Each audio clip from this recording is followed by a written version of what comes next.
Vulva, vulva, vulva.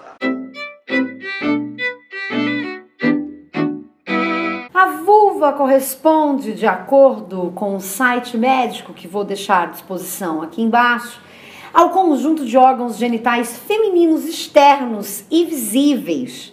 Faz parte do nosso sistema reprodutor e possui as seguintes estruturas: o pubis, ou Monte de Vênus. Que nome maravilhoso, Monte de Vênus, adorei. Grandes lábios ou lábios maiores, pequenos lábios ou lábios menores, vestíbulo vulvar, clitóris, ósteo da uretra ou meato uretral, introito vaginal e períneo. Eu achei que a gente devia falar de vulva e começar a usar a palavra vulva com mais frequência. Em especial porque muitas vezes a gente se confunde, chama de vagina, o que na verdade é a vulva. E eu decidi falar desse tema com você hoje porque uma seguidora me mandou uma maravilhosa matéria que foi veiculada na Folha de São Paulo, falando sobre as ninfoplastias, também conhecida como labioplastias. E se estamos falando de lábios, estamos falando de quê? Estamos falando de vulva. E se estamos falando de matérias jornalísticas, estamos falando de linguagem, estamos falando de quê? Estamos falando de Jana Viscardi, eu mesma, aqui pra você. Essa matéria é um combinado meio misturado de informações sobre a saúde da mulher e intervenções estéticas que cada vez mais têm sido promovidas no nosso país quando se trata de vulva e de lábios. Quando a gente fala de vulva, isso já é uma novidade, porque se fala muito pouco de vulva. Quando você era uma menininha, certamente falavam pra você fechar a perninha pra guardar sua pepequinha, nunca ninguém usava nem o nome vulva. Vagina, às vezes baixinho. Vagina, vagina, vagina. Quando você virou adolescente, então, gente, menstruou, vamos pro médico. E aí, quando você vai pro médico, ele já te medicaliza logo, porque ele diz que você precisa começar a tomar hormônio, porque vai ter uma hora que você vai transar e você pode engravidar. E aí a gente entra numa coisa maravilhosa em que nunca se fala sobre a vulva. A gente vai sempre chamar a vulva de vagina e pronto, é aí sim mesmo. A gente não olha pra nossa vulva, quem olha mesmo é o ginecologista. E a gente nunca traz isso à tona. E o que acontece quando a gente silencia uma coisa? Essa coisa fica ali cheia do quê? De tabus. E aí você me diz, ah, mas que maravilha, então esta matéria está querendo quebrar o tabu? Aproveitando, sabe qual é o nome da matéria? Vou trazer, o nome da matéria foi a princípio, depois foi alterada, Sem Excesso. Mulheres superam tabu e encaram laser e cirurgia para ter vulva ideal.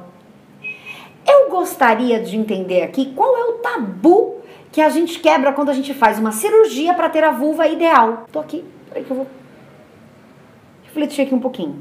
Na verdade, o que a gente faz é construir ainda mais o mito do que é a tal da vulva ideal. Se a gente nunca fala sobre vulva, e quando a gente fala sobre vulva é para falar que existe cirurgia plástica para transformar a sua vulva na vulva ideal, qual é o tabu que a gente está quebrando? Não tem tabu nenhum aí quebrado.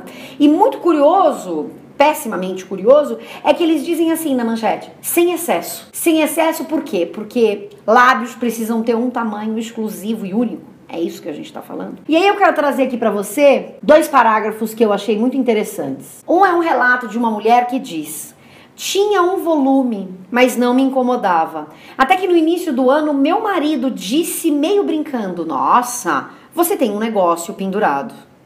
Isso mexeu com a minha feminilidade. E aí vai se falar um pouco disso, e lá abaixo, quando se fala sobre o rejuvenescimento da vulva, um médico cirurgião plástico, homem, diz assim: mulheres sempre se incomodaram com a aparência dos lábios, mas o boca a boca e a repercussão na mídia tem aumentado. E aí eu não sei se você percebeu aqui que ele diz que as mulheres sempre se incomodaram com a aparência dos lábios, mas antes o relato da mulher que foi convidada para falar na matéria é para dizer que não era ela que se incomodava com a vulva, mas era o marido. A quebra de tabu seria a gente falar aqui sobre a vulva. A quebra de tabu seria eu encontrar uma amiga e falar sobre como eu acho que é a minha vulva. A quebra de tabu é eu me olhar no espelho e não só o médico me olhar quando eu vou a uma consulta. A quebra de tabu é eu ser capaz de conviver com a minha vulva em paz.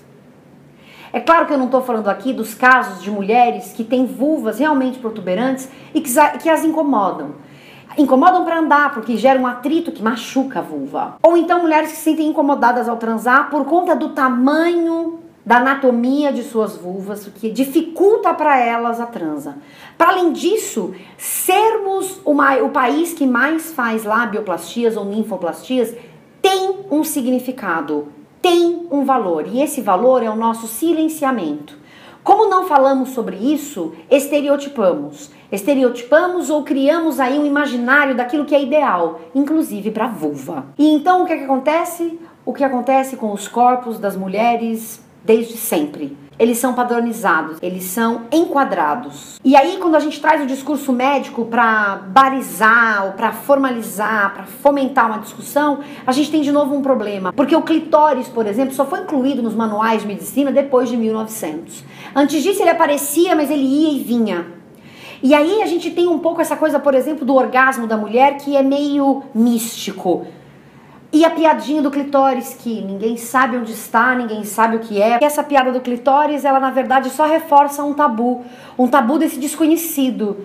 A sexualidade da mulher ela é pouco explorada e, portanto, o órgão genital que pode estar relacionado à sexualidade também é pouco explorado, é pouco discutido e é pouco falado. Muito diferente do pinto, que está sendo discutido, comentado e vangloriado. Então, se eu posso dar aqui uma sugestão para essa jornalista que fez essa matéria, que se poderia aí fazer uma reflexão muito interessante sobre como as cirurgias plásticas são tão grandes no Brasil e não em outros países. Você acha mesmo que as vulvas brasileiras são defeituosas? Que há problema com as vulvas brasileiras? Então, poderia se trazer isso para fazer esse questionamento e trazer sim o posicionamento de médicos de diferentes setores? Mas não. A gente tem que começar a pensar sobre como são os formatos dos nossos corpos.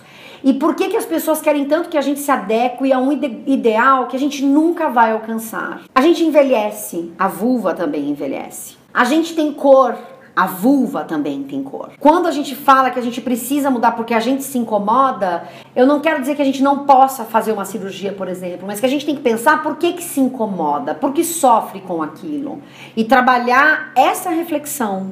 Pode ser que você chegue à conclusão que você quer mesmo fazer a cirurgia. E tudo bem se você assim fizer, afinal de contas, o seu corpo, suas regras. Mas cada vez mais a gente precisa se perguntar sobre tudo isso, porque o nosso corpo não para de ser padronizado, cerceado. Então, gente, viva a vulva, não é mesmo?